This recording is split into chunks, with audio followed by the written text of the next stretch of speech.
თბილისი ქართულ ჭიდაობაში მსოფლიო ჩემპიონატს უმასპინძლებს. ღვაწლმოსილი მწვრთნელის თამაზ ყიფიანის განმარტებით 25 ოქტომბერი სამუდამოდ შევა ქართული სპორტის ისტორიაში. ამ დღეს პირველად ჩატარდება მსოფლიო ჩემპიონატი ქართულ ჭიდაობაში. დედაქალაქის სპორტის ახალ სასახლეში პლანეტის უძლიერეს ფალავანთა შორის ოლიმპიური თამაშების პრიზიორს და მსოფლიო ჩემპიონატის ტრიუმფატორ გურამ თუშიშვილსაც ვიხილავთ. სარეკორდოა ტურნირის საპრიზო ფონდი. გამარჯვებული 20,000, მეორე პრიზიორი 10,000 ბრინჯაოს მედალოსანი კი 5,000 ამერიკული დოლარი დაჯილდოვდება.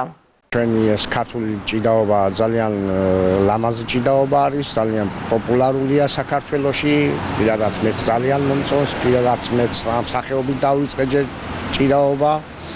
შემდეგ გადავედი ბერძნულში, ძალიან ლამაზი ჭიდაობა გვაქვს და ასევე მოწონთ უცხოელებსაც, მსოფლიო ფედერაციას, მოწონს ეს ჩვენი ჭიდაობა, ლამაზი ჭიდაობა არის ძალიან. ეხლა მოგახსენებთ 25-ში ტარდება მსოფლიო ჩემპიონატი, უმასპინძლებს ჩვენი ქვეყანა აბსოლუტურში იქნება, რა თქმა უნდა, უფრო მეტი საჩვენებელი ილეთია, უფრო ინტერესია.